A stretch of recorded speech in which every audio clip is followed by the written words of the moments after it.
8 years of having to listen to him stumble through the English language, I'm just not willing really to credit him with much of anything any longer. He makes it tough, doesn't he? Oh, he makes it painful. I mean, it's not just tough. It's actually Yeah. it's on the verge of a verbal aneurysm. I mean, it's horrible. But again, on that note, I am getting antsy. I'm getting eager. This is one of my favorite topics, other than 9/11 in and of itself. One of my obsessions is the media. And this has to do not only with news media, entertainment media, anything having to do with broadcast. I mean, something as mundane as MTV, music television, no longer being about music. That kind of thing I find obsessive and interesting. But one of the things people need to understand about media in general is it's not there to educate you. They have no interest in educating you about the world around you, about the world that we as Americans fit into.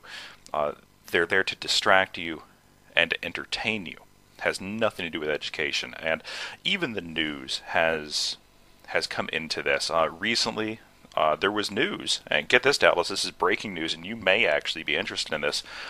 Did you hear that Celine Dion is not pregnant? I did not, but my mother would know all about her. I found that amazing, because as far as I've known, the entire time that I have known of Celine Dion, she hasn't been pregnant. I don't know why this was a headline, but this is exactly the type of thing the news does, is they make news, whatever they say. We've seen a number of events. 9/11 is not an exception among emergency type events with the news.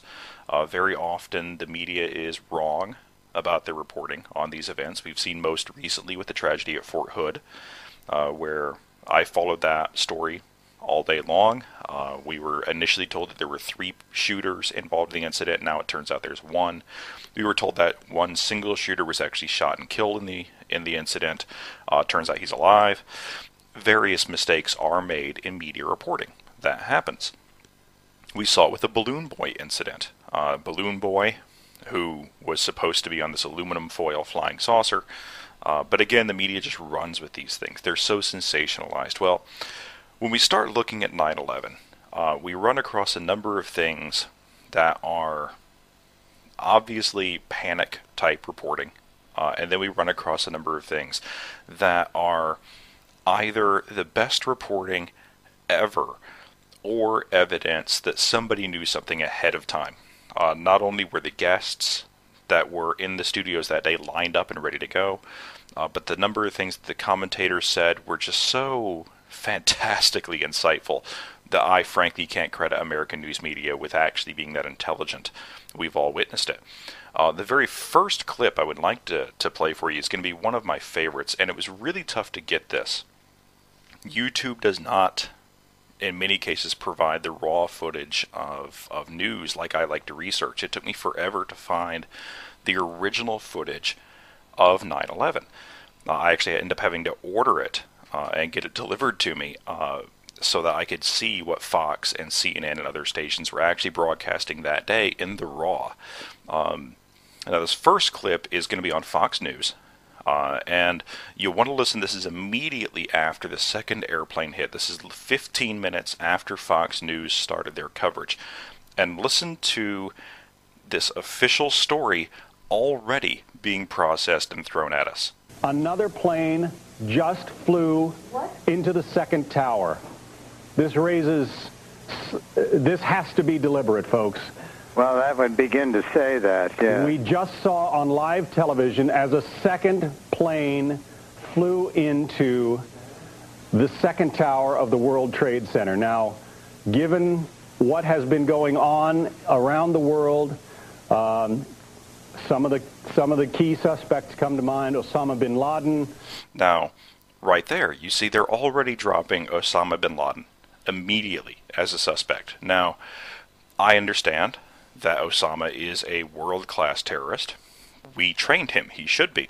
But the fact of the matter remains that in this type of event, who's thinking of his name right off the bat? So I found that to be a little bit suspicious. We saw a number of suspicious things that day. We saw the naming and photographs of all 19 hijackers on TV that night. Somehow we were able not only to identify them, but to get images of them and get them up on the air. And if they were that well known to us, I would love to know how they managed to hijack an aircraft in the first place. Now, the media continued with this bulldozing of the official story right away before there was any chance for there to actually be evidence of it. The next clip I want to play is going to actually be somebody talking about Flight 93. Now, this clip took place on 9/12. This was the next day. And I'm afraid I don't happen to know who this individual is. It was part of another news clip, and they don't identify him in the news clip. So I'm afraid I can't identify him. But he's talking about what happened on Flight 93 and why it's so important to locate the black box from Flight 93. This black box in this incident could be a key because I think, personally, there was a struggle in that airplane before it hit the ground, and somebody made a heroic effort to keep that from hitting a populated area. So already you see that they're starting to tell us that something heroic happened on Flight 93. And again, Flight 93 is the one that crashed in Shanksville, allegedly because the passengers took over the plane and sacrificed themselves to prevent the aircraft from reaching its target. Now, there's no way that we could possibly know that. This is well before the flight recorder was supposed to have been recovered. And I don't have any idea how this official storyline is getting out there that early, other than people are introducing the official story right away. The third clip, and this is probably one of those that when I first saw it, I thought, well, this nails the lid on the coffin when it comes to media manipulation. This is going to be a relatively short clip from the BBC. BBC has been a world-renowned, well-respected media outlet for generations. But I want you to listen to this particular report, and nothing's going to seem odd about it at first, so just listen to it. And they're talking about the collapse of World Trade Center Building Number 7. Now, more on the latest building collapse in New York. You might have heard a few moments ago I was talking about the Salomon Brothers building collapsing, and indeed it has. Apparently that's only a few hundred yards away from where the World Trade Center towers were. And it seems that this was not a result of a new attack. It was because the building had been weakened. Now, Dallas, I think you know what's wrong with that. Would you like to enlighten our listeners as to why that's actually an unusual report from the BBC? Because everybody was reporting on the collapse of World Trade Center 7. Yeah. Well, I've seen that clip before. This has been analyzed over and over, and this is the only time that I can think of, especially on this magnitude, where I like to call it the crystal ball effect. They're actually reporting on the collapse of the building as it's still standing behind them on television. That's the problem. Exactly. It's about a half an hour before the building actually comes down. And I was having a discussion with a friend of mine about that recently. He says, well, obviously that image behind the reporter is a blue screen image. And so what they're doing is they're just showing footage of the day, and they just don't have it synced up with the time correctly. I said, no, you're wrong. They have it synced up with the time correctly, even if it is a blue screen, because this report aired half an hour before the building came down.